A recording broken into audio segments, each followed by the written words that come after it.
Hello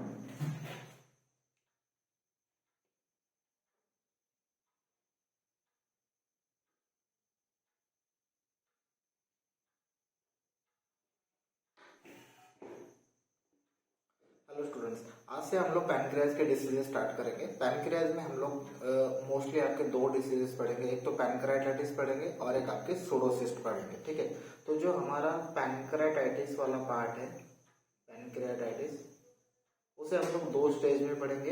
एक होगा आपका एक्यूट, दूसरा होगा आपका क्रोनिक। ठीक है, और आपका जो तीसरा टॉपिक होगा आपका सूडोसिस्ट, सूडोसिस्ट ऑफ पैनक्रिया। ठीक है, हालांकि जो आपके सूडोसिस्ट होता है ये मोस्टली आपके एक्यूट पैनक्राइटाइटिस या फिर क्रोनिक पैनक्राइटाइटिस के कॉम्प्लिकेशन पे ही देखने को मिलते हैं, लेकिन कभी कभी सिर्फ सूडोसिस्ट ऑफ पैनक्रियाज भी हो सकता है जो लार्ज क्वांटिटी में भी मिलता है या फिर लार्ज साइज में मिलता है। ठीक है, अब यहाँ पे हमें एक चीज ध्यान में रखनी, जब भी आप पैनक्राइटाइटिस पढ़ रहे हो उसमें आपको क्या क्या चीजों के ऊपर फोकस करना है। सबसे मेन होता है आपका क्लिनिकल एग्जामिनेशन। ठीक है, क्या है आपका क्लिनिकल एग्जामिनेशन।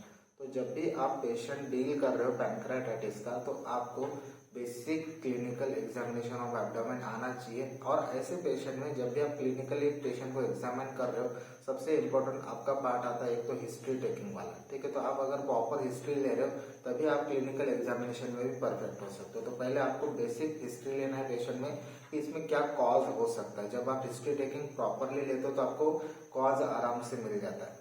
ठीक है, अगर मान लो यहाँ पे भी नहीं मिलता तो आप और ऑलरेडी यहाँ पे इन्वेस्टिगेशन का part back of the mind रखते ही हम लोग। तो जब भी इन्वेस्टिगेशन करो तो आपको डायग्नोसिस या फिर आपका जो कॉज होता है वो तो मिलने वाला है, लेकिन इसमें जो एक मीडिएटर करके काम करता है वो है आपका क्लिनिकल एग्जामिनेशन। तो जब भी आप पेशेंट का एब्डोमेन पाल्पेट करो या फिर एग्जामाइन करो, उस समय पे क्या क्या चीजें आपको याद रखनी है वो हम लोग यहाँ पे सीखेंगे।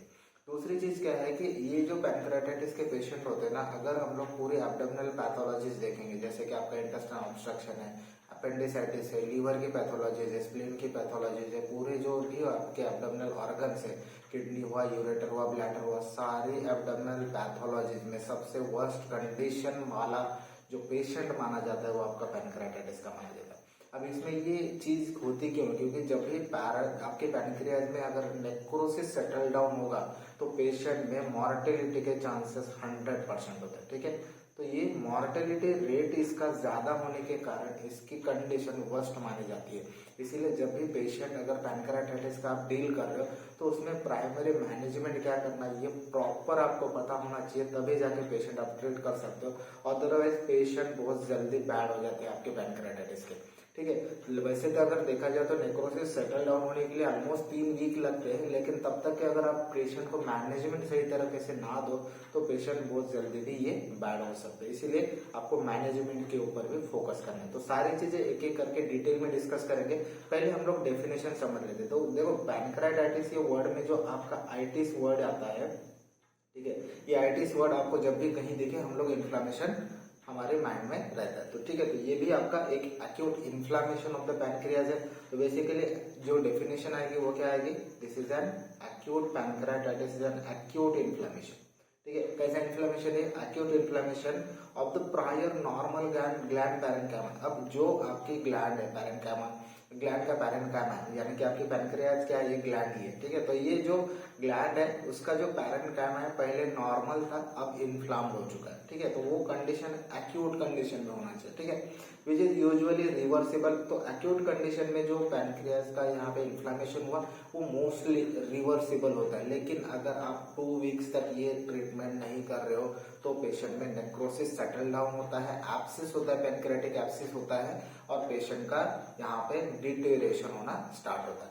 तो बेसिकली आपका जो ग्लैंड का पैरेन्काइमा है नॉर्मली आपके फर्स्ट वीक तक ये आपका एडिमेटस रहता है पैनक्राइटाइटिस, और उसके बाद में धीरे धीरे नेक्रोसिस सेटल डाउन होता है। इसीलिए ये एक्यूट इन्फ्लामेशन अगर आपको समझ में आ गया तो पेशेंट जल्दी से ट्रीट हो सकता है और ये रिवर्सिबल होता है। ठीक है, दिस इज यूजुअली रिवर्सिबल। ठीक है, with raised pancreatic enzyme levels in the blood and urine।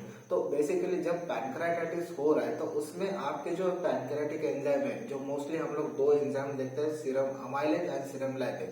इसमें से भी हमारा लाइपेज जो होता है मोर स्पेसिफिक होता है, क्योंकि ये हमारे पैनक्रियाज का ही एक सिक्रेशन है।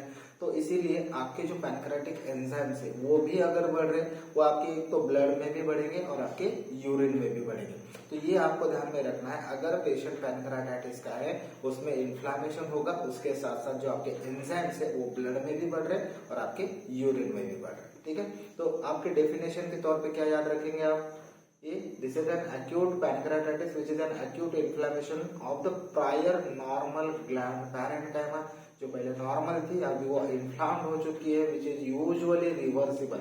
ये रिवर्सिबल कंडीशन हो सकती है इफ प्रॉपरली ट्रीटेड। ठीक है, then with raised pancreatic enzyme and in the blood and urine. तो बेसिकली आपका इन्फ्लामेशन है और उसके साथ आपके एंजाइम्स आपके ब्लड और यूरिन दोनों में एलिवेट हो रहे हैं। ठीक है, अब देखो यहाँ पे ना कॉजेस बहुत सारे यहाँ पे डिस्कस किए हैं। एक एक छोटे छोटे फैक्टर्स को अगर हम लोग कंसिडर करें, बहुत सारे रिसर्च भी इस पे हो चुके हैं कि यहाँ पे पैनक्रेटाइटिस के कॉजेस क्या क्या हो सकते हैं। तो मोस्ट कॉमन कॉजेस और लीस्ट कॉमन कॉजेस क्या होते हैं।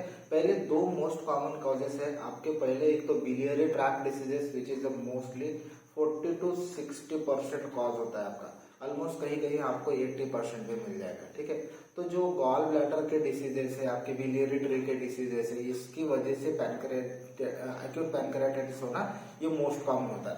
सेकंड मोस्ट कॉमन होता है आपका अल्कोहलिज्म, ये ऑलमोस्ट 20 to 40% कॉज माना जाता है आपकी एक्यूट पैनक्रेटाइटिस। ठीक है, तो दो मोस्ट कॉमन आपको कॉज याद रखना है, एक तो बिलियरी ट्रैक्ट के डिसीजेस, इसमें स्टोन हो सकता है, बिलियरी एट्रेजिया हो सकता है, कोलेंजाइटिस हो सकता है, मल्टीपल डिसीज जो भी आपके गॉल ब्लैडर के हैं, उसके साथ साथ आपके बिलियरी ट्रीज के यानी कि CBD, common hepatic duct, bile duct, liver diseases, ये सारे डिसीजेस जो होते हैं इसकी वजह से भी एक्यूट पैनक्रेटाइटिस होना मोस्ट कॉमन होता है। इसके बाद का जो कॉमन कॉज है वो है आपका अल्कोहलिज्म। अल्कोहल की वजह से डायरेक्ट टॉक्सिसिटी होती है आपके पैनक्रियाज की। अब बेसिकली एक एग्जांपल अगर हम लोग लेंगे तो कोई सीबीडी का स्टोन है, मान लो ये सीबीडी का स्टोन अगर आपकी यहाँ पे जो आपका स्फिंक्टर ऑफ बॉडी होता है जिसमें आपके पैनक्रियाटिक डक्ट और आपका सीबीडी दोनों मिला के आपके डिओडिनम में ओपन होते हैं, तो वहां पे अगर ये स्टोन फंस जाता है तो आपकी जो पैनक्रियाटिक डक्ट है, ठीक है, पैनक्रियाटिक डक्ट जो होती है उसका ऑब्स्ट्रक्शन होता है। अगर उसका ऑब्स्ट्रक्शन होगा तो क्या होगा, वो जो डक्ट है उसमें टेंशन बढ़ेगा, जिसे हम लोग हाइपर टेंशन कहते हैं। ठीक है, तो hyper tension of pancreatic duct या फिर आपका ऑब्स्ट्रक्शन ऑफ पैनक्रियाटिक ये कॉज होता है आपकी एक्यूट पैनक्रेटाइटिस में। ठीक है, तो ये आपका एक बिलियरी डिसीज का यहाँ पे एक एग्जांपल हुआ। बाकी के भी डिसीज जैसे कोलेंजाइटिस है या फिर आपका गॉल ब्लैडर का कोलेसिस्टाइटिस है, उसकी वजह से भी यहाँ पर पैनक्रेटाइटिस होने के चांसेस होते हैं। ठीक है, नेक्स्ट कॉमन है आपका अल्कोहलिज्म। अल्कोहलिज्म की वजह से डायरेक्ट टॉक्सिसिटी होती है आपके पैनक्रियाज की, और उसमें जो आपके एंजाइम्स है serum amylase and serum lipase ये डायरेक्टली एलिवेट होते हैं, और उसकी वजह से जो हाइपर सिक्रेशन हो रहा है आपके एंजाइम्स का, उस वजह से आपको एक्यूट पैनक्रेटाइटिस होता है। ठीक है, तो ये दो मोस्ट कॉमन कॉजेस होते हैं। बाकी के जो कॉमन कॉजेज या फिर थोड़े लिस्ट कॉमन जैसे हम लोग कह सकते हैं वो क्या है, एक तो ट्रॉमा हो सकता है, डायरेक्ट ट्रॉमा की वजह से भी यहाँ पे एक्यूट पैनक्रेटाइटिस हो सकता है after biliary gastric and splenic surgery, और मोस्ट कॉमन कॉज होता है इसका ईआरसीपी। पोस्ट ईआरसीपी के पेशेंट आपको ज्यादा देखने को मिलते हैं। ठीक है, ये बाकी के जो सारे कॉजेस है ये दोनों को छोड़ के, ठीक है, ये दो कॉजेस को छोड़ के अगर मोस्ट कॉमन देखा जाए तो आपका ईआरसीपी के बाद यानी कि आपका पोस्ट ईआरसीपी पैनक्रेटाइटिस, ठीक है, जैसे हम लोग post ERCP pancreatitis PEP short में बोलते हैं। ठीक है, पोस्ट आपका ईआरसीपी पैनक्रेटाइटिस। ठीक है, तो ईआरसीपी का मतलब आपको पता होगा, एंडोस्कोपिक रेट्रोग्रेड कोलेंजियो पैनक्रेटोग्राफी, कोलेंजियो पैनक्रियाटोग्राफी।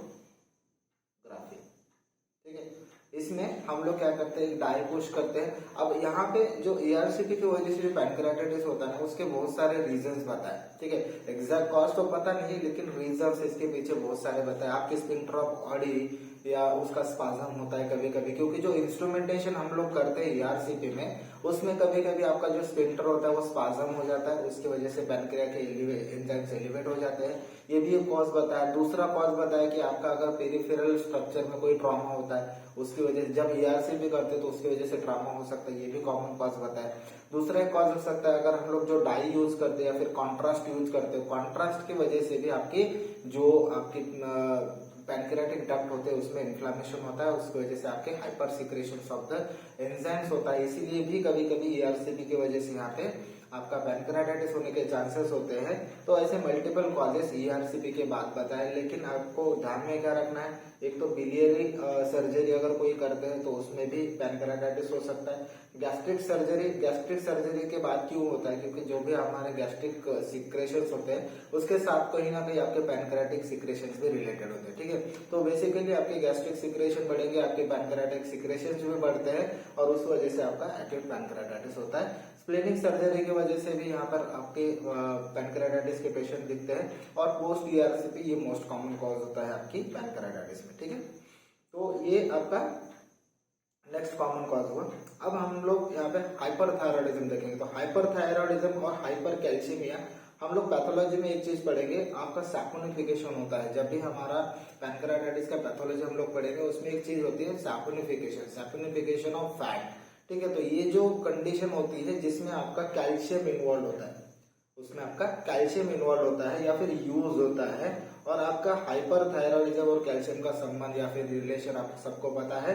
यहाँ पे आपका पैराथायरॉयडिज्म अगर होगा तो ऑब्वियसली वहां पे हाइपर कैल्शियमिया होगा, और ये कैल्शियम यूज किया जाता है आपकी सैपोनिफिकेशन की प्रोसेस में। इसीलिए यहाँ पे जो हाइपर पैराथायरॉयडिज्म वाले पेशेंट होंगे या फिर हाइपर कैल्शियमिया वाले पेशेंट होंगे, ये भी एक कॉज होता है आपके एक्यूट पैनक्रियाटाइटिस का, ठीक है। नेक्स्ट कॉज है आपका हाइपरलिपिडेमिया। ये भी एक कॉज हो सकता है। डायबिटीज पेशेंट में ये कॉमनली दिखता है। पोर्फायरिया के पेशेंट में, पोर्फायरिया क्या है पता है कि आपको? पोर्फायरिया मतलब ये आपका जो पोर्फायरिन होता है, नॉर्मल जो पोर्फायरिन होता है वो आपकी हीम में कन्वर्ट होता है। हीम क्या है? आपकी हीमोग्लोबिन का एक पार्ट है, बराबर, ठीक है। तो जो पोर्फायरिन होता है ये आपका हीम में कन्वर्ट होने के लिए कम से कम वो जो 8 एंजाइम्स लगते हैं, जो 8 एंजाइम्स या फिर 8 फैक्टर जो आपके मोस्ट इंपॉर्टेंट होते हैं, अगर इसमें डेफिशिएंसी हो गई, ठीक है, ये अगर डेफिशिएंट हो गए तो आपका ये जो पोर्फायरिन है आपकी हीम में कन्वर्ट नहीं होता है। उसकी वजह से जो कंडीशन डेवलप होती है उसे हम लोग पोर्फायरिया कहते हैं। और पोर्फायरिया में आपका मोस्टली एक तो स्किन इन्फेक्ट होता है और आपका न्यूरोलॉजिकल डीअरेंजमेंट भी होता है, ठीक है। न्यूरोलॉजिकल डिस्टर्बेंस या फिर डीअरेंजमेंट भी जिसे हम लोग कहते हैं, ठीक है, डिस्टर्बेंस होता है। और ये आपके कॉमन सिम्टम्स होते हैं आपके पोर्फायरिया के। तो ऐसा देखा गया है कि जो पोर्फायरिया है, पोर्फायरिया में भी आपको कभी कभी एक्यूट पैनक्रियाटाइटिस दिख सकता है, इसीलिए पोर्फायरिया एक कॉजेस में हम लोग कंसिडर करते हैं। ड्रग्स, अगर ड्रग्स में देखा जाए तो कुछ स्टडीज ऐसी हुई कि जिसमें स्टेरॉइड भी यूज किया है, ठीक है। कुछ पेशेंट में स्टेरॉइड की वजह से भी पैनक्रियाटाइटिस देखा गया। वैल्प्रोइक एसिड, ठीक है, वैल्प्रोइक एसिड है। उसके बाद में टेट्रासाइक्लिन है। तो कुछ ऐसे ड्रग्स हैं जिसकी वजह से यहाँ पे आपका पैनक्रियाटाइटिस हो सकता है। उसमें मोस्ट कॉमन स्टेरॉइड्स हो सकते हैं, वैल्प्रोइक एसिड हो सकता है, टेट्रासाइक्लिन होता है, ऐसे मल्टीपल ड्रग्स भी दिए हैं, ठीक है। तो जो हम लोग मोस्ट कॉमनली यूज करते हैं उसमें से आपका वैल्प्रोइक एसिड और टेट्रासाइक्लिन ड्रग है, ये आपका एक्यूट पैनक्रियाटाइटिस करने में मदद कर सकते हैं, ठीक है। कुछ वायरल इन्फेक्शन है, मोस्ट कॉमन होता है आपका मम्प्स वायरस, ठीक है। मम्प्स वायरस की वजह से भी यहाँ पे आपका पैनक्रियाटाइटिस डेवलप हो सकता है, ठीक है। नेक्स्ट है आपका ऑटोइम्यून डिसीजेस। ऑटोइम्यून डिसीजेस की वजह से भी कभी कभी आपको पैनक्रियाटाइटिस दिख सकता है। वस्कुलर डिसीजेस में भी पैनक्रियाटाइटिस हो सकता है। बिलियरी एस्केरेसिस और क्लोरोनकेसाइनिस जो आपके पैरासाइटिक इन्फेस्टेशन होते हैं या फिर ये जो पैरासाइट्स होते हैं उसकी वजह से भी एक्यूट पैनक्रियाटाइटिस दिख सकता है। पैरासाइटिक इन्फेक्शन है ये, ठीक है, ये भी आपके कॉज होते हैं। माइकोप्लाज्मा न्यूमोनिक ये भी एक कॉज है। पैनक्रियाटिक डिवीजन का मतलब क्या होता है? जो आपकी एम्ब्रियोनिक लाइफ होती है, एम्ब्रियोनिक लाइफ में आपका जो पैनक्रिया है वो 2 पार्ट्स में यहाँ पर डिवाइड होता है। अब ये आपकी पूरी एम्ब्रियोनिक लाइफ में ये कनेक्ट होना चाहिए, ठीक है, तभी जाके जो इसकी डक्ट होती है पैनक्रिया की ये एक जगह आएगी। मतलब ये जो डक्ट है यहाँ पे मान लो इतनी डक्ट है और यहाँ से इतने डक्ट है, ठीक है। अगर ये 2 पार्ट्स आपके पैनक्रिया के अगर ये यहाँ पे कनेक्ट हो गए तो ही ये पैनक्रियाटिक डक्ट जो होगी वो पेटेंट हो जाएगी या फिर आपकी कंप्लीट डक्ट हो जाएगी। लेकिन होता क्या है कि आपकी एम्ब्रियोनिक लाइफ में अगर ये 2 पार्ट डिवाइड रहे तो आपकी पैनक्रियाटिक डक्ट जो होती है वो कनेक्टेड नहीं होती, इसी को हम लोग कहते हैं पैनक्रियाटिक डिवीजन। ठीक है, तो ये एक एम्ब्रियोनिक या फिर कंजेनिटल एनोमली जिसे हम लोग कहते हैं, तो ये कंजेनिटल एनोमली का पार्ट होता है जिसमें आपका जो पैनक्रिया की डक्ट है या फिर पैनक्रिया ये दो पार्ट्स में डिवाइडेड होता है। ऐसे पेशेंट में आपको एक्यूट पैनक्रियाटाइटिस मल्टीपल टाइम पे दिखता है। ठीक है, एक कॉज है। दूसरा आपका इन्फेक्शन मोनोन्यूक्लियोसिस, ये भी आपका एक पैनक्रियाटाइटिस का कॉज है। ठीक है, तो कॉजेस में एक बार फिर से रिवाइज कर लेते हैं। जो मोस्ट कॉमन दो कॉज होते हैं आपके, एक तो बिलियरी ट्रैक्ट के डिसीजेस और आपका अल्कोहलिज्म। ठीक है, ट्रॉमा हो सकता है आफ्टर बिलियरी गैस्ट्रिक और स्प्लेनिक सर्जरी और मोस्ट कॉमन आपका ईआरसीपी है। उसके बाद में हाइपर पैराथायरॉइडिज्म जिसमें कैल्शियम बढ़ रहा है, तो हाइपर कैल्शियम है, ये भी कॉज बना आपका। हाइपर लिपिडीमिया ये भी कॉज होता है आपकी पैनक्रियाटाइटिस में। डायबिटीज है, पोर्फायरिया, ड्रग्स है कुछ ऐसे की जिसकी वजह से पैनक्रियाटाइटिस हो रहा है। वायरल इन्फेक्शन में मोस्ट कॉमन आपका मम्स होता है, और ये कॉक्सैकी वायरस भी आपको कभी कभी दिखता है कि जो इसकी वजह से पैनक्रियाटाइटिस हो रहा है। ऑटोइम्यून डिसीजेस भी कभी कभी पैनक्रियाटाइटिस क्रिएट कर सकते हैं, वस्कुलर डिसीजेस भी पैनक्रियाटाइटिस क्रिएट कर सकते हैं। बिलियरी एस्केरेसिस और क्लोनल के स्टैटस, ये तो ऐसे पैरासाइट्स है जिसकी वजह से पैनक्रियाटाइटिस हो सकता है। माइकोप्लाज्मा न्यूमोनी, ये भी आपका बैक्टीरिया है जिसकी वजह से आपका यहाँ पे पैनक्रियाटाइटिस डेवलप हो सकता है। Pancreatic division which is a congenital anomaly of pancreas, इसकी वजह से भी एक्यूट पैनक्रियाटाइटिस दिखा, क्योंकि इसमें जो ट्रैक्ट होती है या फिर आपकी डक्ट होती है वही यहाँ पर पेटेंट नहीं है या फिर आपकी प्रॉपर डेवलप नहीं है, उसकी वजह से पैनक्रियाटाइटिस होगा। और आपका इन्फेक्शन मोनोन्यूक्लियोसिस, ये भी एक कॉज होता है आपकी एक्यूट पैनक्रियाटाइटिस। ठीक है, ये कॉजेस आपको पूरे ध्यान में नहीं रखेंगे तो भी चल जाएगा, लेकिन अगर आपको अच्छे मार्क्स लाने हैं तो इसमें से कम आपको 6 से 7 फैक्टर आपको याद रखें, ये मोस्ट कॉमन आपको भूलने नहीं है। ठीक है, बिलियरी ट्रैक्ट डिसीज और अल्कोहलिज्म, ये दो कॉजेस आपको कंप्लीटली याद रखने हैं। उसके बाद में ईआरसीपी मोस्ट कॉमनली पूछा जाता है कि ईआरसीपी की वजह से क्यों आपको पैनक्रियाटाइटिस होने के चांसेस होंगे। ट्रॉमा कभी कभी आपको देखने को मिलेगा, और ये दो कॉजेस भी आपको डेफिनेटली याद रखना। ठीक है, तो ये दो कॉजेस हुए आपके biliary tract diseases, alcoholism, ERCP, hyperparathyroidism, calcium, और अगर आप इसमें और कुछ याद रखना चाह रहे हैं तो वो है आपका पोर्फायरिया और डायबिटीज। ठीक है, तो ये भी आपके कॉजेस आपको याद रखने हैं। ठीक है, अब इसके बाद में थोड़ा सा पैथोफिजियोलॉजी या फिर पैथोजेनेसिस को थोड़ा डिटेल में डिस्कस कर लेते हैं, क्योंकि अगर ये पैथोलॉजी आपको समझ में आ गई तो बेसिकली आपको जो एक्यूट पैनक्रियाटाइटिस की कंडीशन है वो कैसे डेवलप हो रही है उसका यहाँ पे जो कंसेप्ट है वो पूरा क्लियर हो जाएगा। ठीक है, तो आपका जो अभी हमने इटियोलॉजिकल फैक्टर्स देखे उसमें पूरे इटियोलॉजिकल फैक्टर हम लोग कंसिडर नहीं करेंगे। कुछ जो आपकी बेसिक अल्कोहलिज्म और आपका जो बिलियरी ट्रैक्ट का डिसीज है उसके बेसिस पे ये पैथोजेनेसिस बना है। अब जो डिसीजेस हमने यहाँ पे डिस्कस किए या फिर जो कॉजेस हमने डिस्कस किए उसके अकॉर्डिंग उसके एक सेपरेट बेसिस पे इसका पैथोजेनेसिस अलग अलग हो सकता है। जैसे कि मैंने ईआरसीपी का बताया, ईआरसीपी की वजह से अलग अलग कॉजेस की वजह से आपका पैनक्रियाटाइटिस होगा। वहां पे हमने डक्ट ऑब्स्ट्रक्शन का बात किया, उसके बाद में हमने एक बात किया कि जो कॉन्ट्रास्ट मीडिया है उसकी वजह से हमारे डक्ट में यहाँ पर हाइपरटेंशन हो सकता है, वो भी कॉज डिस्कस किया। उसके बाद में एक दूसरा कॉज या फिर इंस्ट्रूमेंटेशन अगर होता है तो भी आपका पैनक्रियाटाइटिस हो सकता है। तो बेसिकली आपका जो कॉज होता है उसके बेसिस पे आपका पैथोजेनेसिस अलग अलग हो सकता है थोड़ा सा।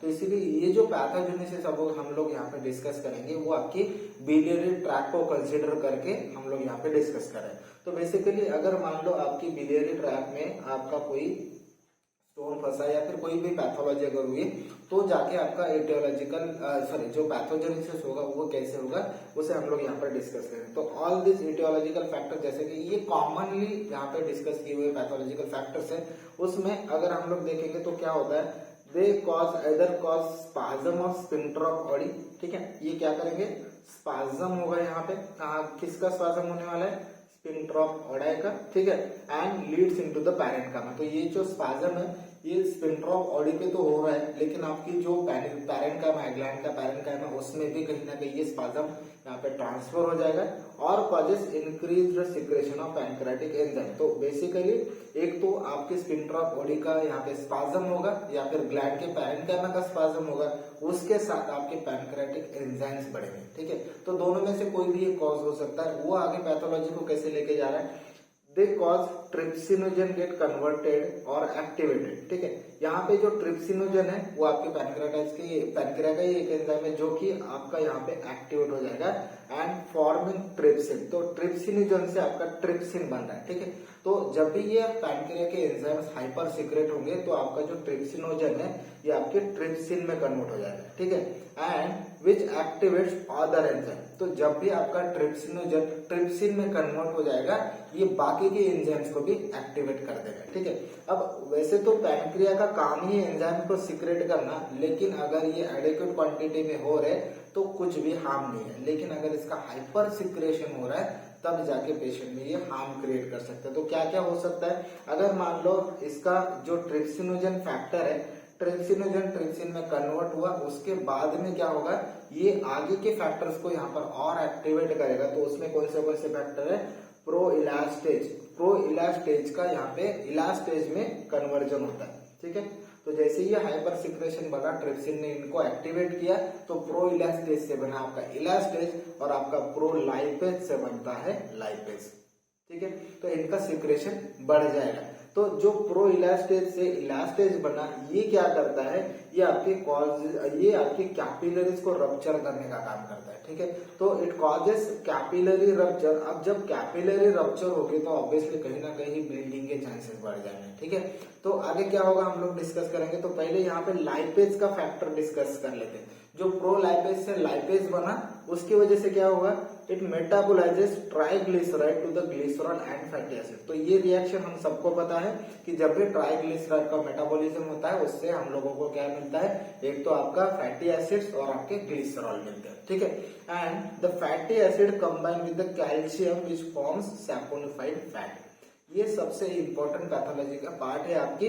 जो आपका फैटी एसिड यहाँ पे डेवलप हुआ, फैटी एसिड और ग्लिसरॉल कहाँ से डेवलप हुआ, ये आपके ट्राइग्लिसराइड से मेटाबोलाइज हो गई और उसको यहाँ पे कौन कन्वर्ट करा, आपका लाइपेज काम कर रहा है यहाँ पे। ठीक है, तो जो फैटी एसिड है उसके साथ आपका कैल्शियम कंबाइन होता है। जो हमने हाइपर पैराथायरॉयडिज्म हाइपर कैल्शियम देखा तो उसमें जो हाइपर कैल्शियमिया है वो कैल्शियम आपका यहाँ पे यूज होता है। ये आपका सैपोनिफिकेशन ऑफ फैट में ज्यादा कैल्शियम यूज होता है, इसीलिए पेशेंट में स्टार्टिंग में आपको हाइपर कैलेमिया मिलता है। जो एक्यूट पैनक्रेटाइटिस अगर हो गया वो सेटल डाउन होगा तो पेशेंट में हाइपोकैल्शियमिया होता है, क्योंकि जो कैल्शियम है वो आपका पूरा यहाँ पे यूज हो रहा है। ठीक है, तो बेसिकली आपके फैटी एसिड कैल्शियम के साथ मिलके क्या बना रहा है, आपका सैपोनिफाइड फैट।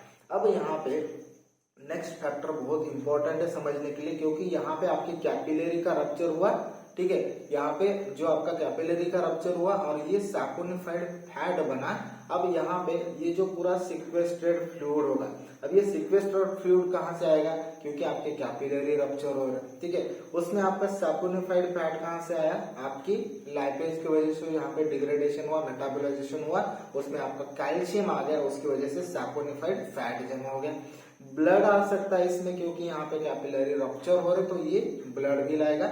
और इसमें अगर ये तीनों फैक्टर अगर आ गए तो इसमें ऐड ऑन होते हैं आपके टॉक्सिन्स। ठीक है, तो कुछ टॉक्सिन्स यहाँ पे ऐड हो जाएंगे और ये पूरा जो मिक्सचर बनता है ना, ये मिक्सचर कैसे बनता है, it looks like a chicken froth fluid.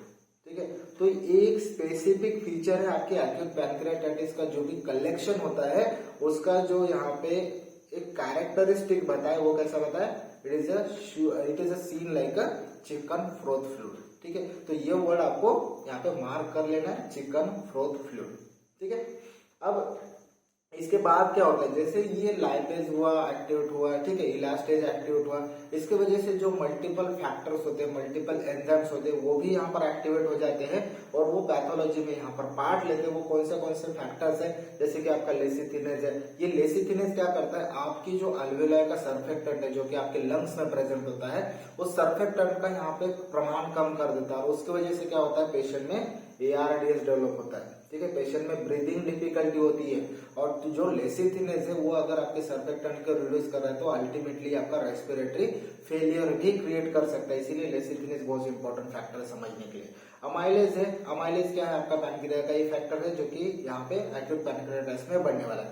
And factors like lysolecithinase, prostaglandin, bradykinin, kallikrein, उसके बाद में myocardial depression factor, free radical, cytokines, tumour necrosing factor and platelet activation factor are also release to have a local and systemic effect. तो ये सारे factors यहाँ पे add on होते हैं जब आपका यहाँ पे लाइपेज और आपका जो लेसिथिन था, सॉरी जो आपका यहाँ पे एक फैक्टर आपने देखा था कौन सा, इलास्टेज, ठीक है, इलास्टेज।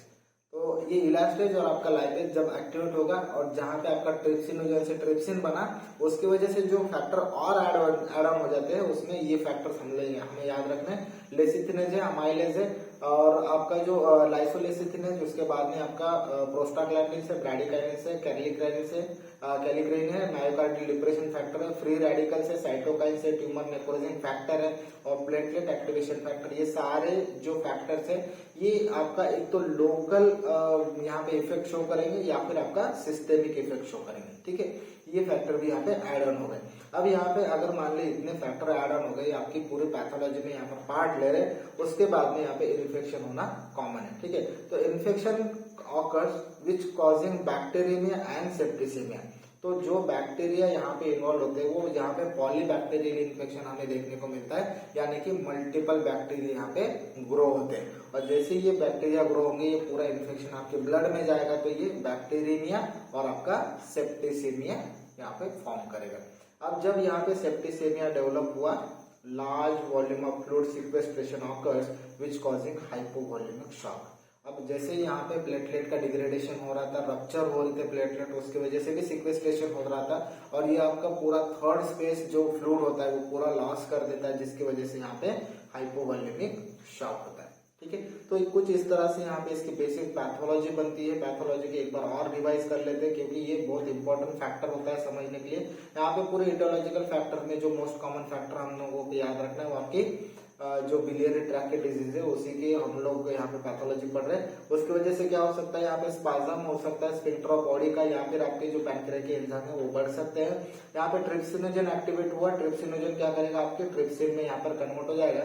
जैसे ट्रिप्सिन कन्वर्ट हुआ ये आपके दो एंजाइम्स को और यहाँ पर एक्टिवेट करेगा, जो प्रो लाइपेज है वो लाइपेज में कन्वर्ट होगा, जो प्रो इलास्टेज है वो इलास्टेज में कन्वर्ट होगा। जैसे इलास्टेज कन्वर्ट हुआ, इलास्टेज के बाद ये क्या करता है, आपकी प्लेटलेट की जो वॉल्स है उसको रप्चर करने का काम करता है, जो लाइपेज है वो आपके ट्राइग्लिसराइड का फैटी एसिड और आपकी ग्लिसरॉल में कन्वर्जन करता है। जैसे ये फैटी एसिड आपकी कैल्शियम के साथ कंबाइन होता है, ये सैपोनिफाइड फैट बनाता है, और आपका जो सैपोनिफाइड फैट है, जो सिक्वेस्ट्रेशन हुआ, ब्लड हुआ, उसके बाद में कुछ टॉक्सिन्स ऐड होते हैं और ये एक फ्लूइड बनाता है, जिससे यहाँ पे हम लोग इंडिकेट करते हैं चिकन ब्रोथ फ्लूइड की, यहाँ पे जो कैरेक्टरिस्टिक होता है ये आपका स्पेसिफिक फीचर है, ठीक है। अब इसके बाद में जो आपका यहाँ पे इलास्टेज और लाइपेज जो यहाँ पे सीक्रेट हुआ था उसकी वजह से मल्टीपल फैक्टर भी एड ऑन होते हैं। ये यहाँ पे फैक्टर्स हमने यहाँ पे देखे थे, इतने फैक्टर एड ऑन हो गए, उसके बाद में मल्टीपल बैक्टीरिया का इन्फेक्शन हो गया, जिसकी वजह से बैक्टीरिया और सेप्टिसिमिया हो जाएगा, और इसकी वजह से क्या होगा कि large volume of fluid sequestration occurs due to this septicaemia, bacteria and the lecithinase और लाइपेज, और उसके बाद में आपका इलास्टेज। ये सारे फैक्टर्स यहाँ पे एड ऑन हो गए, उसकी वजह से पेशेंट में हाइपोवॉल्यूमिक शॉक होता है, क्योंकि यहाँ पे थर्ड स्पेस फ्लूइड लॉस होता है, ठीक है,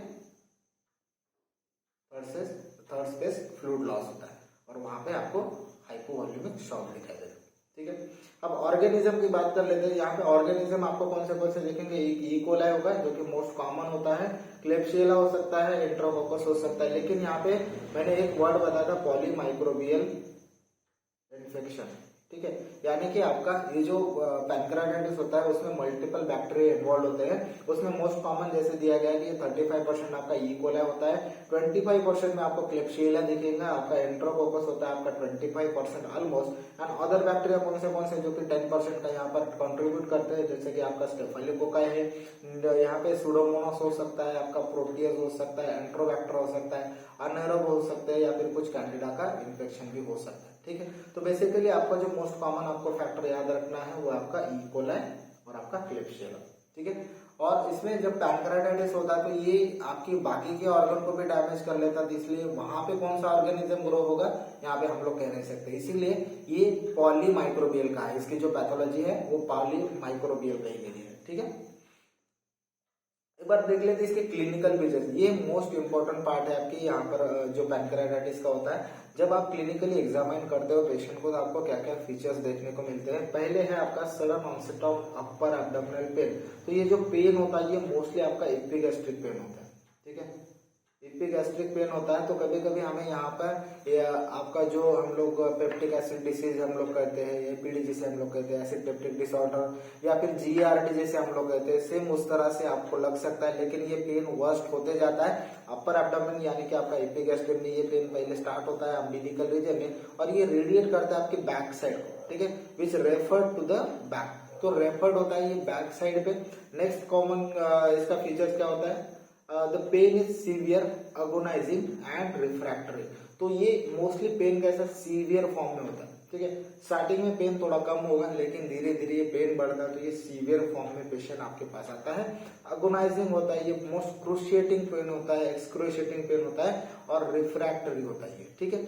पेन में बी रिलीव्ड बाय और reduced by the leaning forward. अब ये जो यहाँ पे इसका स्पेसिफिकेशन किया है कि जो पेन है, जो आपका एब्डोमिनल पेन है, ये कम कैसे होता है। वैसे तो हम लोग यहाँ पे पेन किलर या फिर इंजेक्टेबल यूज करते ही है, लेकिन पेशेंट की जो नॉर्मल बिहेवियर होता है उसी से हम लोग यहाँ पे आधा डायग्नोसिस कर सकते हैं। तो जब भी आपके पास पेशेंट आएगा तो लिटरली ऐसा पेन का आपका जो हाथ है पूरा पेट के ऊपर और ये ऐसा लीन फॉरवर्ड करेगा, ठीक है। तो फॉरवर्ड लीन जब करता है तो पेशेंट में यहाँ पे थोड़ा रिलीफ होता है। इसीलिए जो एक्यूट पैनक्रेटाइटिस के पेशेंट होते हैं इसका एक मोस्ट स्पेसिफिक फीचर है लीनिंग फॉरवर्ड, ठीक है। तो ये फॉरवर्ड लीन करेंगे तो इसका पेन रिलीफ होता है, इसलिए पेशेंट इसी पोस्चर में ज्यादा रहना पसंद करते हैं, ठीक है। तो ये इसका स्पेसिफिक फीचर है। नेक्स्ट क्या है, वोमिटिंग हो सकता है, हाई ग्रेड फीवर होगा, टैकिपनिया होगा क्योंकि यहाँ पे आपका कहीं ना कहीं जो लेसिथिनेज है आपकी सर्फेक्टेंट को रिड्यूस कर रहा है, ये आपकी लंग्स को भी डैमेज कर रहा है, इसलिए टैकिपनिया होगा यानी कि आपका रेस्पिरेटरी रेट ज्यादा बढ़ेगा, ठीक है। जैसे ही ये रेस्पिरेटरी बढ़ेगा, रेट बढ़ेगा, ये एआरडीएस की कंडीशन भी डेवलप कर सकता है जिसकी वजह से आपको पेशेंट का ऑक्सीजन लेवल कम होगा और अल्टीमेटली आपको साइनोसिस देखेगा, ठीक है। तो ये वर्स्ट कंडीशन में मिलता है। मोस्टली जो स्टार्टिंग की फेज होती है जिसे हम लोग अर्ली फेज कहते हैं उसमें ये पूरे फीचर्स आपको देखने को नहीं मिलते। जो टैकिपनिया और साइनोसिस है ये आपकी एक लेट स्टेज में आपको देखता है, ठीक है। नेक्स्ट फीचर है आपका टेंडरनेस होगा, रिबाउंड टेंडरनेस होगा, गार्डिंग होगा, रिजिडिटी होगा, एब्डोमिनल डिस्टेंशन होगा और सीवियर इलनेस जैसा ये आपको फीचर्स दिखेगा, ठीक है। तो ये आपको कॉमन दिखने को मिलने वाले फैक्टर्स हैं। हालांकि इसमें कोई ऐसा स्पेसिफिकेशन नहीं है, लेकिन जब भी आप यहाँ पे एब्डोमिनल डिस्टेंशन देखते हो तो मोस्टली आपके जो डिफरेंशियल डायग्नोसिस होते हैं वो तैयार हो जाते हैं, लेकिन पेशेंट के कुछ स्पेसिफिक फीचर्स है वो आपको याद रखने हैं। जिससे जैसे कि हमने अभी यहाँ पे देखा कि आपका जो पेशेंट है पेन की वजह से फॉरवर्डली लीन करता है, वो आपका एक स्पेसिफिक फीचर है पैनक्रेटाइटिस का, ठीक है। यहाँ पे आपको जॉन्डिस भी दिख सकता है अगर कोलेंजाइटिस है या फिर आपका एक स्टोन यहाँ पे ऑब्स्ट्रक्ट हुआ है उसकी वजह से आपका जॉन्डिस भी डेवलप हो सकता है।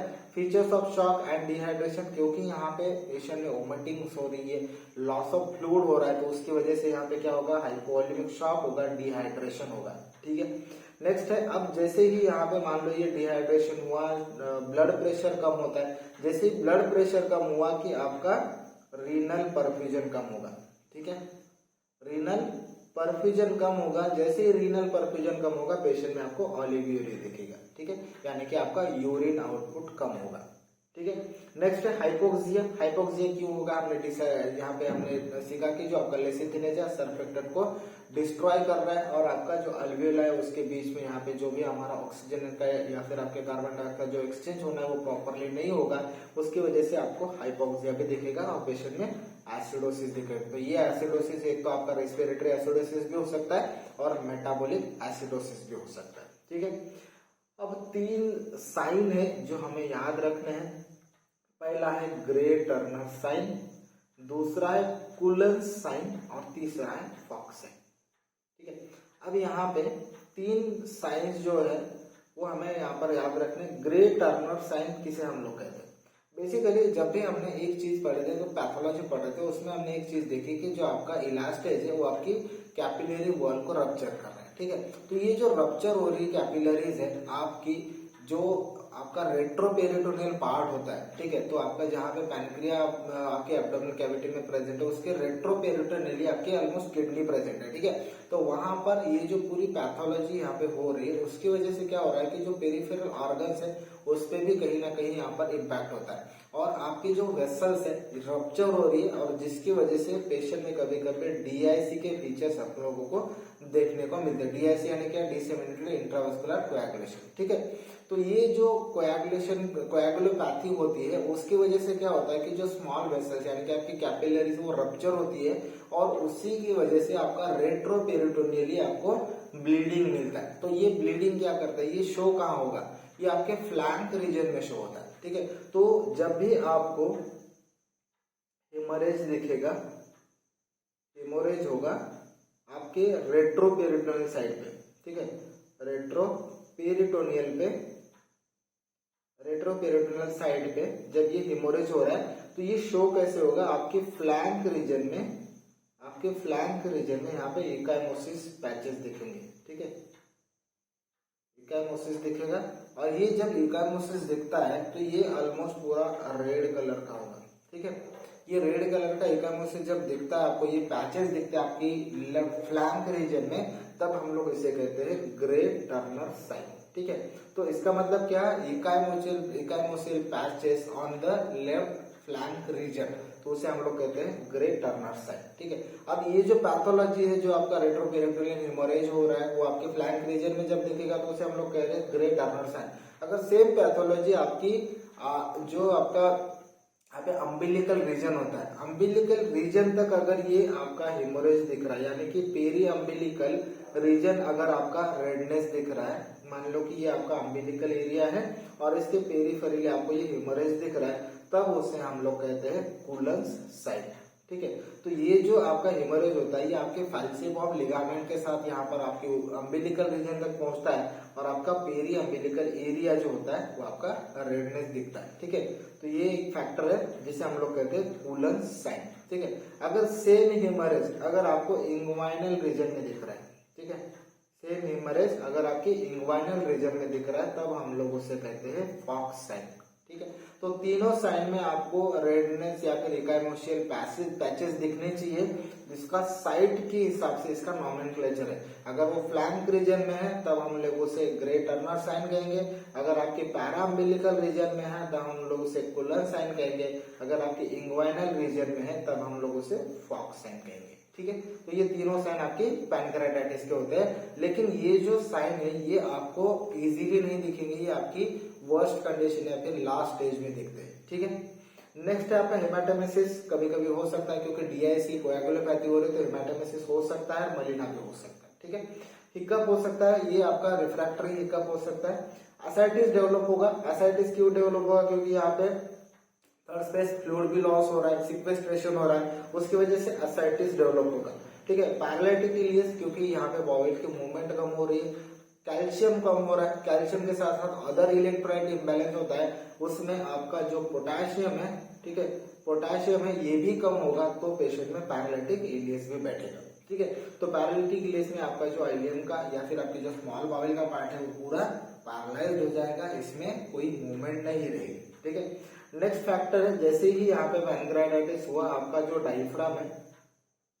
डायफ्राम है उसमें भी कहीं ना कहीं एलिवेशन होगा, क्योंकि आपका पैनक्रिया डायफ्राम के नीचे प्रेजेंट है, तो वो आपका जो इन्फ्लाम पार्ट है आपके डायफ्राम को पुश करेगा और उसकी वजह से पेशेंट में लेफ्ट प्लूरल इफ्यूजन एक 20% पेशेंट में आपको देखने को मिलता है, ठीक है। तो प्लूरल इफ्यूजन अगर होगा तो कहीं ना कहीं आपकी लंग यहाँ पर इन्वॉल्व हो गए, पहले ही आपके एआरडीएस की वजह से भी लंग इन्वॉल्व हो रहे तो यहाँ पे प्लूरल इफ्यूजन की वजह से और लंग का इन्वॉल्वमेंट बढ़ गया, उसमें पल्मोनरी एडेमा भी बढ़ सकता है, ठीक है। कंसोलिडेशन होगा, features of rapid onset of ARDS, जब एआरडीएस होता है तो पेशेंट में यहाँ पे वेंटिलेटर सपोर्ट लगेगा, ठीक है, वेंटिलेटरी सपोर्ट लगेगा। और उसके बाद में last but not the list patient में एंसेफेलोपैथी के लक्षण दिखाई देंगे, जिसे हम लोग न्यूरोलॉजिकल डीअरेंजमेंट कहेंगे। तो जब भी पेशेंट में मल्टी ऑर्गन इन्वॉल्वमेंट होगा तो पेशेंट में न्यूरोलॉजिकल डीअरेंजमेंट भी देखने को मिलेगा, ठीक है। तो ये सारे क्लिनिकल फीचर्स आपको याद रखने, मोस्ट कॉमन होता है एब्डोमिनल पेन जो कि वर्स्ट कंडीशन में होता है, सीवियर एब्डोमिनल पेन होता है, फल्मिनेंट जो पैनक्रेटाइटिस होता है उसमें पेशेंट का पेन इतना होता है कि पेशेंट ने आपको जो नॉर्मल पेन किलर हम लोग यूज करते हैं जैसे कि ट्रामाडोल हुआ आपका, जैसे डाइक्लोफिनेक सोडियम हुआ, ये काम ही नहीं करेंगे। हमने बहुत सारे ऐसे पेशेंट भी देखे हैं जिसमें आपको पेंटाजोसिन ही यूज करना पड़ता है, तब जाके पेशेंट में थोड़ा बहुत पेन रिलीफ होता है। ठीक है, अब इसमें पेन में एक चीज मैं बताना आपको भूल गया, इसमें पेन रिलीफ के लिए आपको जो ड्रग यूज करने होते हैं ना उसमें मॉर्फिन यूज नहीं करते, हम लोग ट्रीटमेंट पार्ट में पढ़ेंगे बेसिकली ये। ठीक है, तो जो मॉर्फिन होता है ना आपकी जो स्फिंक्टर ऑफ बॉडी होता है उसका स्पाज्म करता है। अब हमें ऑलरेडी यहाँ पे पेशेंट स्पाज्म में, हमें तो रिलीज करना है स्पाज्म, लेकिन जो आपका मॉर्फिन होता है ना ये स्पाज्म और ज्यादा क्रिएट कर सकता है, इसीलिए morphine it is a contraindicated, contraindicated होता है ये पेशेंट की पेन रिलीफ करने। ठीक है, अब नेक्स्ट फैक्टर हम लोग यहाँ पे देखेंगे आपके डिफरेंशियल डायग्नोसिस का पार्ट। तो डिफरेंशियल डायग्नोसिस में क्या क्या हो सकता है, पहला आपका परफोरेटेड डिओडिनल अल्सर हम लोग कंसिडर कर सकते हैं, कोलेसिस्टाइटिस हो सकता है पेशेंट में, मेसेंट्रिक इस्चेमिया हो सकता है। मेसेंट्रिक इस्चेमिया का एक बहुत बड़ा यहाँ पे आपको सिग्निफिकेंस दिखाई देगा, क्योंकि जब भी मेसेंट्रिक आर्टरी का यहाँ पे इस्चेमिया होता है ना तो पेशेंट में आपको हेमाटोकीजिया दिखेगा। ठीक है, हेमाटोकीजिया दिखेगा। तो यहाँ पे सीवियर मलिना जैसा आपका, जैसे कि हम लोग मलिना बोलते हैं जो ब्लैकिश कलर के स्टूल होते हैं, सेम आपको जो स्टूल होगी वो पूरा ब्लडी पास हो जाएगी और वो लार्ज क्वांटिटी में होती है, तब हमें उसे हेमाटोकीजिया नाम देते हैं। तो हेमाटोकीजिया एक आपके मेसेंट्रिक इस्चेमिया का पार्ट होता है। ठीक है, ये भी हो सकता है। रप्चर्ड एवर्टिक एन्यूरिज्म हो सकता है, जो आपका एब्डोमिनल एवर्टा उसमें अगर एन्यूरिज्म हो गया है तब ये अगर रप्चर हुआ तो सीवियर ब्लीडिंग होगा, उसमें पेशेंट में सीवियर एब्डोमिनल पेन हो सकता है, तो उसे भी एज अ डिफरेंशियल डायग्नोसिस हमें याद रखना है। एक्टोपिक प्रेगनेंसी हमने कोलेसिस्टाइटिस में भी डिस्कस किया था कि एक्टोपिक प्रेगनेंसी की वजह से भी सीवियर एब्डोमिनल पेन होता है, तो ये भी हमें याद रखना है। सल्पिंजाइटिस हो सकता है आपकी फैलोपियन ट्यूब का इन्फ्लेमेशन, और उसके बाद में आपका यहाँ पे इंटेस्टाइन ऑब्स्ट्रक्शन भी हो सकता है आपके डायबिटिक कीटोएसिडोसिस की वजह से भी पेशेंट में एक्यूट पैनक्रेटाइटिस जैसे सिम्टम दिखते हैं। तो डायबिटिक कीटोएसिडोसिस में जो मोस्ट कॉमन सिम्टम आपको दिखता है ये तो है आपका वोमिटिंग। ठीक है, वोमिटिंग और आपका रेस्पिरेटरी रेट बढ़ जाना, इंक्रीज हो जाता है, जिसे हम लोग टैकिप्निया कहते हैं, टैकिप्निया और एसिडोसिस। ठीक है, तो आपको एसिडोसिस आपकी पैनक्रेटाइटिस में भी दिखेगा, एक तो आपका मेटाबॉलिक एसिडोसिस भी हो सकता है और आपका रेस्पिरेटरी एसिडोसिस भी हो सकता है। ठीक है, तो ये डिफरेंशियल डायग्नोसिस पे हमने याद रखना है। अब इन्वेस्टिगेशन अगर देखेंगे तो इन्वेस्टिगेशन बहुत सारे, जैसे कि हम लोग पैथोलॉजी डिस्कस कर रहे हैं, तो पैथोलॉजी में हमारा अगर पैनक्रियास सिर्फ इन्वॉल्व है तो हमें सिर्फ पैनक्रियास को फोकस करना है। लेकिन कभी कभी क्या हो सकता है कि पैनक्रिया की वजह से आपका किडनी खराब हो रहा है या फिर किडनी इन्वॉल्व हो रहा है, लंग्स इन्वॉल्व हो रहे हैं, तो आपका जो इन्वेस्टिगेशन का स्कोप है और बढ़ने लगेगा, क्योंकि पैनक्रिया के लिए स्पेसिफिकली इन्वेस्टिगेशन बहुत कम है। लेकिन अगर आपके लंग इन्वॉल्व हो रहे तो चेस्ट एक्सरे बढ़ गया, सीटी चेस्ट बढ़ सकता है, या फिर अगर आपका अब्डोमिनल कैविटी में और कोई ऑर्गन यहाँ पे इन्वॉल्व होता है, जैसे कि आपका किडनी है तो आपकी KFT करनी पड़ेगी आपको, मतलब किडनी फंक्शन टेस्ट करना पड़ेगा। तो ऐसे एक एक करके इन्वेस्टिगेशन का पार्ट बढ़ते जाता है। जैसे पेशेंट की कंडीशन अगर वर्स्ट हो रही तो इन्वेस्टिगेशन भी बढ़ेंगे। तो कुछ इन्वेस्टिगेशन है जो स्पेसिफिक है हमें याद रखने, पहला सीरम अमाइलेज। अब जब भी हम लोग सीरम अमाइलेज और सीरम लाइपेज की बात करते थे, ये दो स्पेसिफिक एंजाइम्स है जो आपकी पैनक्रेटाइटिस में बढ़ते हैं। लेकिन इसका हम लोग सिग्निफिकेंस कब मानते हैं, जब ये पेशेंट की सीरम लाइपेज और सीरम अमाइलेज की जो वैल्यू होती है ये आपके हायर वैल्यू से, ये हायर नॉर्मल वैल्यू से 3 गुना बढ़ती है। ठीक है, तो ये अगर 3x बढ़ रही है, यानी कि आपका अगर मान लो ये हायर वैल्यू आपका अमाइलेज का हम लोग 220 तक हम लोग कंसिडर करते हैं वैसे। ठीक है, तो ये 200 मान लो हम लोग कंसिडर करेंगे, तो 200 का यानी कि आपका अगर ये 600 अगर बनता है, 600 के ऊपर अगर जाता है तब हम लोग इसे एक्यूट पैनक्रेटाइटिस मान सकते हैं। लेकिन इन दोनों में स्पेसिफिक है, ये जो आपका सीरम अमाइलेज और सीरम लाइपेज है इसमें स्पेसिफिकली अगर लाइपेज बढ़ता है तो आपकी प्रोबेबिलिटी ज्यादा अच्छी होती है पैनक्रेटाइटिस की। ठीक है, तो सीरम लाइपेज अगर बढ़ रहा है तो पैनक्रेटाइटिस होने के चांसेस ज्यादा होते हैं as compared to serum amylase. ठीक है, क्योंकि स्पेसिफिक फीचर या स्पेसिफिक सिक्रेशन होता है आपकी ये लाइपेज का आपके पैनक्रियास से। नेक्स्ट फैक्टर हम लोग यहाँ पे देखते हैं अमाइलेज क्रिएटिनिन क्लियरेंस रेशियो। अब ये जो रेशियो हम लोग निकालते कैसे, जैसे कि आपका यहाँ पे urine amylase divided by serum amylase, ठीक है, into serum amylase, sorry serum creatinine divided by urinary creatinine, urinary creatinine into 100, ठीक है। तो इससे हम लोग यहाँ पे डायग्नोस या फिर ये जो रेशो है, ये रेशो अगर 1 to 4% तक आता है, 1 to 4% तक आता है तो ये नॉर्मल होता है, ठीक है। अगर ये 4% से या फिर 6% से ज्यादा बढ़ता है तब हम लोग इसे एक्यूट पैनक्रियाटाइटिस कहते हैं, ठीक है, एक्यूट पैनक्रियाटाइटिस कहते हैं, ठीक है। अब नेक्स्ट है आपका सीरम लाइपेज, जो हमने डिस्कस किया। एलएफटी करनी चाहिए। एलएफटी क्यों करेंगे? पेशेंट में अगर आपका बिलिरुबिन बढ़ रहा है, ठीक है, तो आपको एलएफटी से पता चल जाए। नेक्स्ट है आपका केएफटी। केएफटी से आपको बहुत सारे फैक्टर्स मिलेंगे, जैसे कि आपका ब्लड यूरिया नाइट्रोजन है, ठीक है। उसके बाद में ब्लड यूरिया कितना है, उसके बाद में सीरम क्रिएटिनिन कितना है, आपके इलेक्ट्रोलाइट्स कैसे हैं, ये सारे फैक्टर आपको केएफटी से पता चल जाएंगे, ठीक है। नेक्स्ट आपका ब्लड ग्लूकोज लेवल, यानी कि आपका आरबीएस।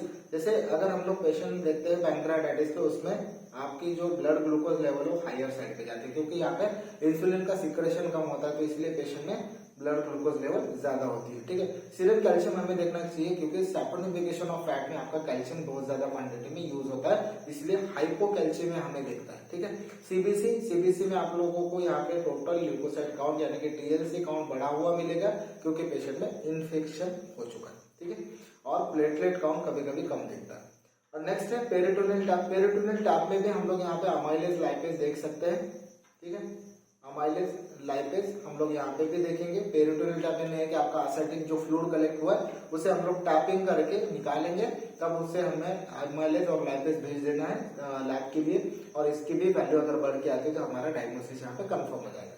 प्लेन एक्सरे एब्डोमेन, बाकी की जो पैथोलॉजी होती है उसे हम लोग यहाँ पे इवेल्युएट करने के लिए भी यहाँ पे प्लेन एक्सरे एब्डोमेन हम लोग कर सकते हैं। यूएसजी एब्डोमेन, जैसे कि लास्ट हमने कोलेसिस्टाइटिस में भी पढ़ा था कि एक बेसिक इन्वेस्टिगेशन होता है ये आपकी एब्डोमिनल पैथोलॉजी डायग्नोसिस करने के लिए, यूएसजी एब्डोमेन कर सकते हैं। लेकिन यूएसजी एब्डोमेन में पैनक्रियाटाइटिस करना बहुत ज्यादा आपको डायग्नोसिस नहीं हो सकता है, तो क्योंकि जैसे पैनक्रियाटाइटिस होता है तो पेशेंट में पेरी पैनक्रियाटिक कलेक्शन बढ़ता है, नेक्रोसिस होता है, तो नेक्रोसिस मोस्टली आपको यूएसजी एब्डोमेन में ज्यादा क्वांटिटी में देखने को नहीं मिलता है, इसलिए हम लोग यहाँ पे सीटी स्कैन प्रीफर करते हैं। लेकिन सीटी स्कैन का एक रोल है कि आपको ये 7 डेज के बाद करना पड़ेगा, ठीक है, 7 डेज आफ्टर, फिर 1 वीक आफ्टर ये आपका सीटी स्कैन होना चाहिए, क्योंकि जैसे ही आपकी जो पैनक्रियाटिक स्टेज होती है, पहली अर्ली स्टेज होती है, ठीक है। अर्ली स्टेज में आपको ऑलमोस्ट 2 वीक तक पेशेंट में सिर्फ इडिमा दिखेगा, तो इडिमेटस पैनक्रिया दिखेगा,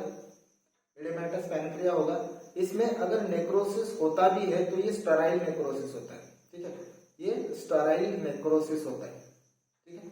2nd to 3rd वीक में क्या होता है? 2nd to 3rd वीक में आपको पैनक्रियाटिक एब्सिस देखने को मिलेगा, ठीक है। और ग्रेटर देन 3rd वीक यानी कि 3 वीक से अगर ज्यादा पार्ट होता है तो यहाँ पे आपको जो नेक्रोसिस है ये इन्फेक्शियस होता है, ठीक है। तो ये इन्फेक्टेड नेक्रोसिस आपको देखने को मिलेगा आपके पैनक्रिया में, और जब ये पेशेंट 3 वीक से ज्यादा यहाँ पे अगर नेक्रोसिस हो रहा है तो पेशेंट में मॉर्टेलिटी के चांसेस 100%, ठीक है। अगर पेशेंट में ऑपरेट जल्दी नहीं हुआ, यानी कि जो नेक्रोसिस वाला पार्ट है पेरी पैनक्रियाटिक कलेक्शन, अगर आप नहीं निकालोगे तो इसमें मॉर्टेलिटी 100%, ठीक है। तो पहला जो वीक होता है अर्ली, अगर मान लो कि आपके 2 वीक्स तक अगर मैनेजमेंट प्रॉपर हुआ तो ये स्टेज आने की थोड़ी सी संभावना कम होती है, चांसेस कम होते हैं। अगर यहाँ पे नहीं आया तो ये अल्टीमेटली आपका इन्फेक्टेड नेक्रोसिस में कन्वर्ट हो जाएगा, ठीक है। तो इसीलिए पहले वीक में हम लोगों को यहाँ पे कोई कलेक्शन नहीं दिखेगा ज्यादा, एडिमा सिर्फ हम लोगों को यहाँ पे यूएसजी में भी एडिमा मिल सकता है, तो पहले वीक में हम लोगों को यहाँ पे सीटी स्कैन प्रीफर नहीं करना है। 7 डेज के बाद सीटी स्कैन का फायदा क्या होता है कि एक तो आपको एग्जैक्ट पैथोलॉजी पता चलती है, उसमें अगर मान लो कि आपका यहाँ पे पेरी पैनक्रियाटिक कलेक्शन है, तो हम लोग उसे निकाल सकते हैं, ठीक है, उसे एस्पिरेट कर सकते हैं, एस्पिरेट कर सकते हैं। इसे हम लोग सीटी गाइडेड एस्पिरेशन कहते हैं, ठीक है, सीटी गाइडेड एस्पिरेशन हम लोग इसे कहते हैं। या फिर इसमें हम लोग पिक्टेल कैथेटर डाल के रख सकते हैं सीटी गाइडेड, क्योंकि ये ड्रेन करना है हमें, जो भी नेक्रोटाइज फैक्टर है या फिर नेक्रोटाइज टिश्यू है वो भी यहाँ से ड्रेन हो सकता है, इसलिए पिक्टेल कैथेटर भी यहाँ पे डाल सकते हैं। इसलिए सीटी स्कैन हमें मोस्टली 7 डेज के बाद करना है, ठीक है। नेक्स्ट है आपका एमआरआई हम लोग कर सकते हैं और आपका एमआरसीपी भी हम लोग यहाँ पे कर सकते हैं। तो ये अब एमआरआई मैग्नेटिक रेजोनेंस इमेजिंग और आपका ये भी एमआरआई से ही प्रोसीजर होने वाली मैग्नेटिक रेजोनेंस कोलेंजियोपैनक्रेाटाइटिस, जैसे कि हमने ईआरसीपी देखा, ये हमारा एमआरसीपी होता है, ये मैग्नेटिकली या फिर आपकी एमआरआई मशीन से होता है, ठीक है। तो ये आपके इन्वेस्टिगेशंस का पार्ट हुआ।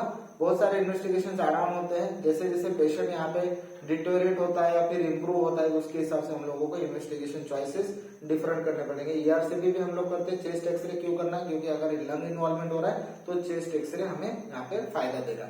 ईयूएस यानी कि आपका एंडोस्कोपिक अल्ट्रासोनोग्राफी हम लोग क्यों करते हैं, पेशेंट में अगर कोलेंजाइटिस है, सीबीडी में स्टोन है या फिर उसकी जो वाइटलिटी है वो हमें चेक करने के लिए हम लोग एंडोस्कोपिक अल्ट्रासोनोग्राफी प्रेफर करते हैं, ठीक है। ये इन्वेस्टिगेशन हुआ। ट्रीटमेंट शॉर्ट में देख लेते हैं एक बार। ट्रीटमेंट में मोस्टली आप कंजर्वेटिव ट्रीटमेंट यहाँ पे प्रीफर करते हो, क्योंकि जब तक आपका नेक्रोसिस सेटल डाउन नहीं होता है, पैनक्रेटिक एब्सेस नहीं होता है, तब तक हम लोग ऑपरेट प्लान नहीं करते। तो कंजर्वेटिव ट्रीटमेंट मोस्टली यहाँ पे यूज होता है। सर्जिकल ट्रीटमेंट हम लोग लास्ट में कर लेते हैं, ठीक है।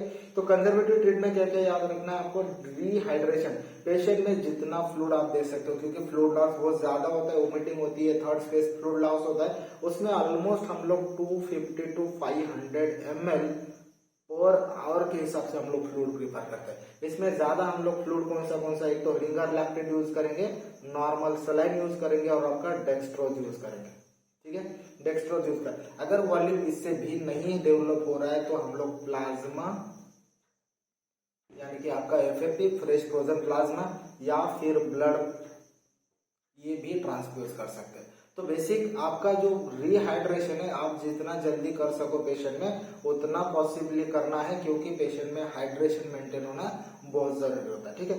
पेशेंट में पेन रिलीफ करना भी उतना ही इंपॉर्टेंट है, क्योंकि पेशेंट पेन की वजह से यहाँ पे तड़प रहा होता है। तो पेशेंट में पेन रिलीफ के लिए आप क्या क्या यूज कर सकते हो, you can use tramadol, you can use diclofenac sodium यानी कि आपका डायनापर इंजेक्शन, डाइक्लोफिनेक सोडियम। अगर मान लो यहाँ पे आपने मॉर्फिन यूज किया, ये कॉन्ट्राइंडिकेटेड ड्रग है आपकी एक्यूट पैनक्रेटाइटिस में, क्योंकि ये आपका स्फिंक्टर का स्पाज्म करता है, ठीक है, स्फिंक्टर ऑफ ऑडी का ये स्पाज्म करता है, इसलिए ये कॉन्ट्राइंडिकेटेड है।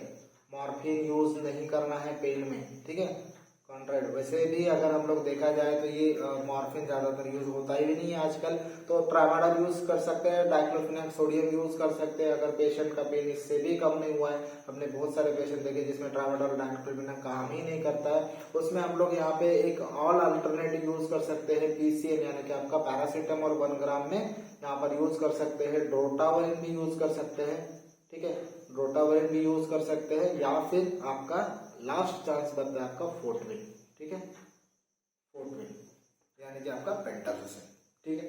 तो ये सारे ड्रग आपको पेन के लिए यूज करने हैं, ठीक है।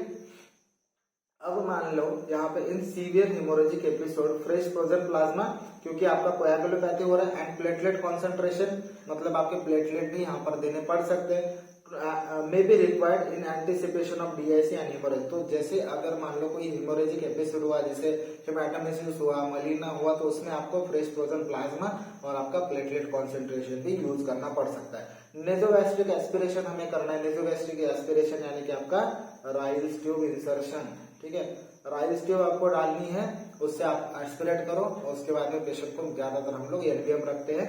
उसके बाद में पेशेंट में नेजोगैस्ट्रिक एस्पिरेशन के बाद आपको यहाँ पे पेशेंट का यूरिनरी कैथेटराइजेशन भी करना है, क्योंकि आपको यूरिन आउटपुट भी मेजर करना है, ठीक है। तो यूरिन आउटपुट मेजर करते समय आपको एक चीज ध्यान में रखनी है कि पेशेंट का 30 to 50 ml पर आवर के हिसाब से यूरिन आना चाहिए, ठीक है, 30 to 50 ml पर आवर के हिसाब से यूरिन आना चाहिए। अगर नहीं आ रहा है तो पेशेंट में आपका ओलिगोयूरिया यानी कि आपका किडनी भी यहाँ पर इंजरी हो रहा है या फिर इन्वॉल्व हो रहा है, ये समझ में आ जाएगा, ठीक है। नेजोजेजुनल ट्यूब क्यों डालनी है, क्योंकि पेशेंट में हम लोगों को न्यूट्रिशन भी मेंटेन करना है, ठीक है। न्यूट्रिशन भी हमें यहाँ पर मेंटेन करना है, तो इसीलिए नेसोजेजुनल फ्लूइड ट्यूब आपको फीडिंग के लिए यूज करनी है, ठीक है, फीडिंग के लिए यूज करनी है। तो आपको ओरली कुछ नहीं देना है पेशेंट में, आपका डायरेक्टली फीडिंग कहाँ से होगा, आपकी नेसोजेजुनल ट्यूब से होगा। एंटीबायोटिक, एक प्रॉपरली एंटीबायोटिक चूज करना है हायर साइड के या फिर आपके जो आपका इमिपेरिनम ग्रुप होता है, इमिपेरिनम ग्रुप के जो आपका मेरोपेनम होता है, ठीक है, मेरोपेनम 1 ग्राम टीआईडी या फिर टीडीएस डोज में हम लोग इसे यूज करेंगे, ठीक है। सेफोपैराज़ोन सल्बैक्टम, सिफोसल्बैक्टम जिसे हम लोग कहते हैं, सिफोसल्बैक्टम 1.5 ग्राम में बीडी डोज में। अगर इन्फेक्शन ज्यादा रहा तो 3 ग्राम बीडी भी आप इसका डोज बढ़ा सकते हो, ठीक है, तो ये भी यूज कर सकते हो।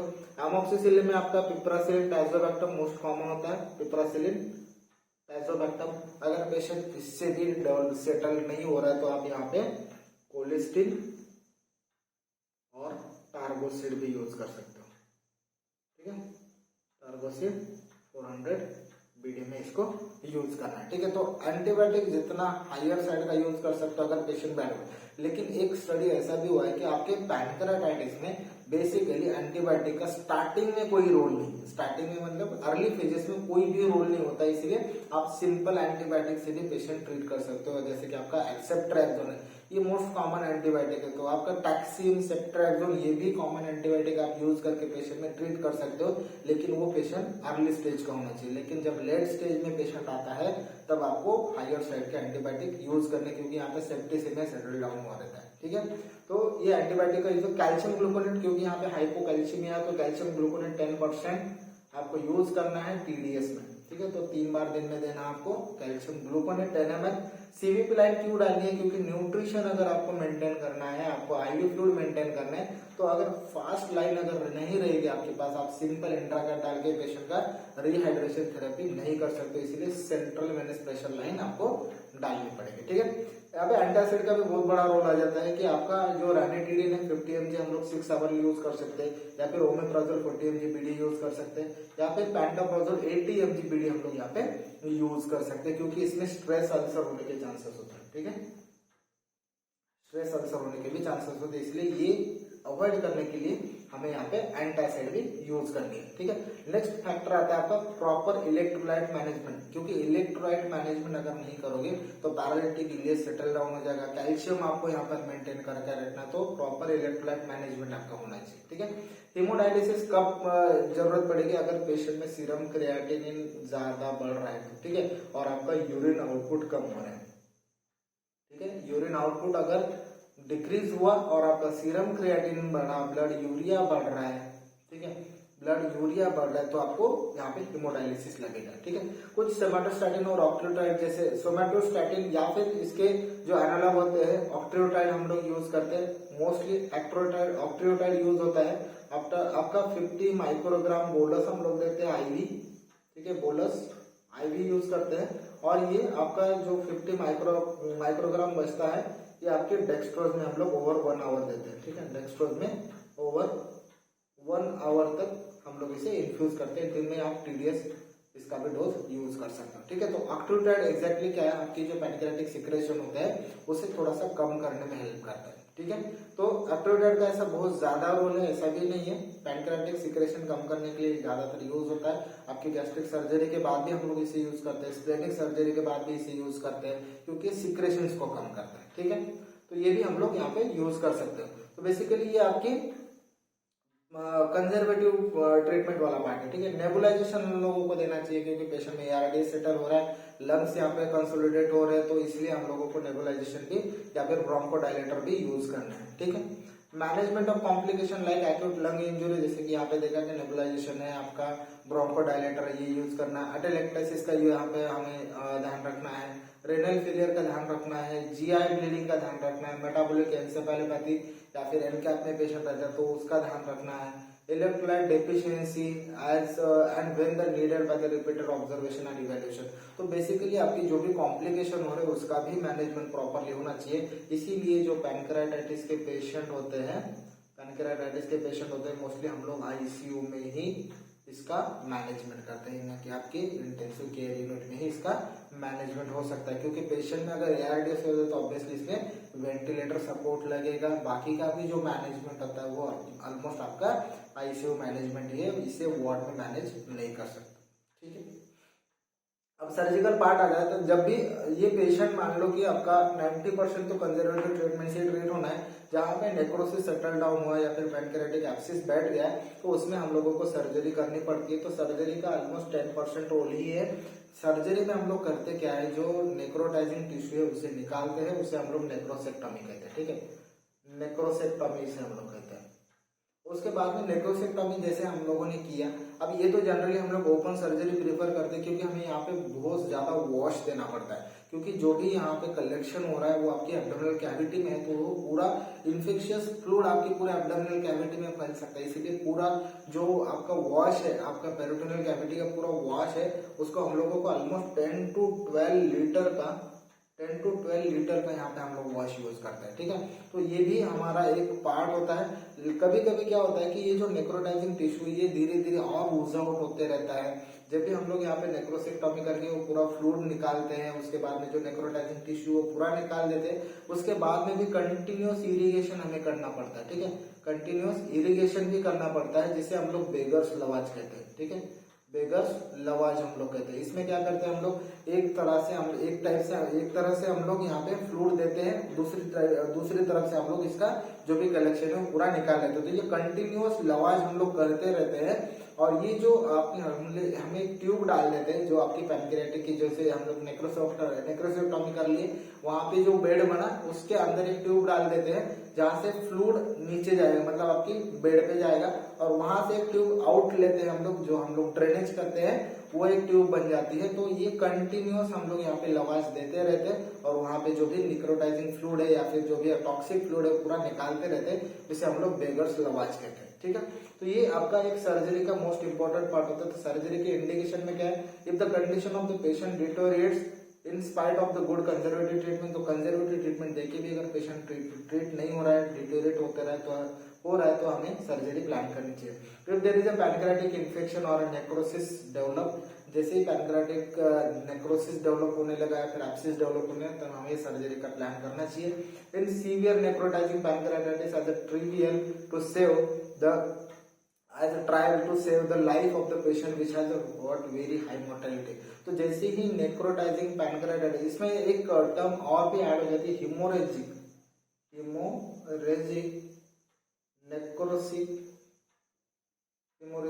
Necrotising pancreatitis.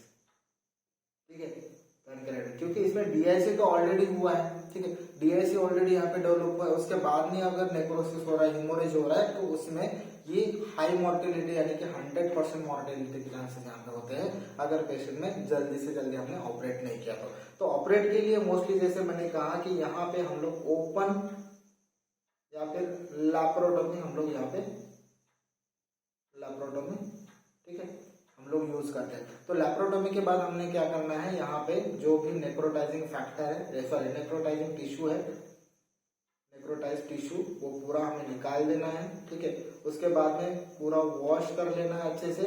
लवाज के लिए हम लोग ट्यूब डाल के रख सकते हैं। ठीक है, लवाज के लिए आप ट्यूब डाल के रख सकते हो। ठीक है, ये भी एक फैक्टर हुआ। कभी कभी क्या होता है कि ये जो कलेक्शन है फिर से बनते रहता है, तो जिप टेक्निक भी हम लोग यूज करते हैं, जिसमें हम लोग एब्डोमेन टोटली क्लोज नहीं करते हैं, थोड़ी देर के लिए क्लोज किया, उसके बाद में री लैप्रोटोमी करके इसे ओपन करो, फिर से लवाज दो, फिर से पूरा नेक्रोटाइजिंग टिश्यू निकाल लो और फिर क्लोज कर दो। ठीक है, तो ये जिप टेक्निक भी हम लोग यहाँ पे यूज करते हैं। तो सर्जरी में ज्यादातर हम लोगों को यहाँ पे ओपन अप्रोच देखने को मिलता है। लैप्रोस्कोपी के लिए भी कुछ लोग ट्राई कर लेते हैं, लेकिन इसमें बार बार आपको ये कलेक्शन जो होता है वो निकालना ही पड़ता है, इसीलिए मोस्टली आप ओपन वुंड रखते हो या फिर ओपन लैप्रोटोमी इसका एक ट्रीटमेंट ऑफ चॉइस रखते हो या फिर सर्जरी ऑफ चॉइस रखते हो। ठीक है, तो ये आपका एक्यूट पैनक्रेटाइटिस का पार्ट हुआ। जो क्रोनिक पैनक्रेटाइटिस होगा हम लोग आगे के लेक्चर में डिस्कस कर लेते हैं, क्योंकि जैसे देखो यहाँ पे लेक्चर तो बहुत बड़ा हो गया है हमारा जो पैनक्रेटाइटिस का, लेकिन ये जो टॉपिक है वो भी इतना ही बड़ा है। लेकिन अगर आपको एग्जाम पॉइंट ऑफ व्यू से पूछा जाए तो कुछ स्पेसिफिक पॉइंट आप याद रख सकते हो, जैसे कि डेफिनेशन हुआ आपका, कॉजेस में आपको 3-4 कॉज मेनली याद रखने, जो आपका 2 मेन कॉज मैंने बताया, बिलियरी ट्रैक्ट डिसीज और अल्कोहलिज्म, ये 2 दो कॉज सिंपली याद रखने आपको, ठीक है। पैथोजेनेसिस अगर आप यहाँ पे नहीं भी मेंशन करते हो, अगर क्वेश्चन में नहीं पूछा है तो पैथोजेनेसिस ज्यादा यहाँ पे मेंशन नहीं करना। अगर आपके टर्म या फिर आपके कंसेप्ट जो है वो पूरी क्लियर हो गई है तो पैथोजेनेसिस मेंशन करने की जरूरत नहीं पड़ती। ऑर्गेनिज्म इन्वॉल्व ये लिखना चाहिए, ठीक है, क्योंकि इसमें कौन से ऑर्गेनिज्म आपको मिलते हैं वो लिखना चाहिए। मोस्ट इंपोर्टेंट पार्ट आता है आपके क्लिनिकल फीचर्स का, उसमें आपको ये तीनों साइन मेंशन करने हैं, Grey Turner sign, colon sign और फॉक्स साइन, ठीक है, ये तीन साइन मेंशन करने। इन्वेस्टिगेशन पार्ट में ये पूरी इन्वेस्टिगेशन लिखने की जरूरत नहीं पड़ेगी।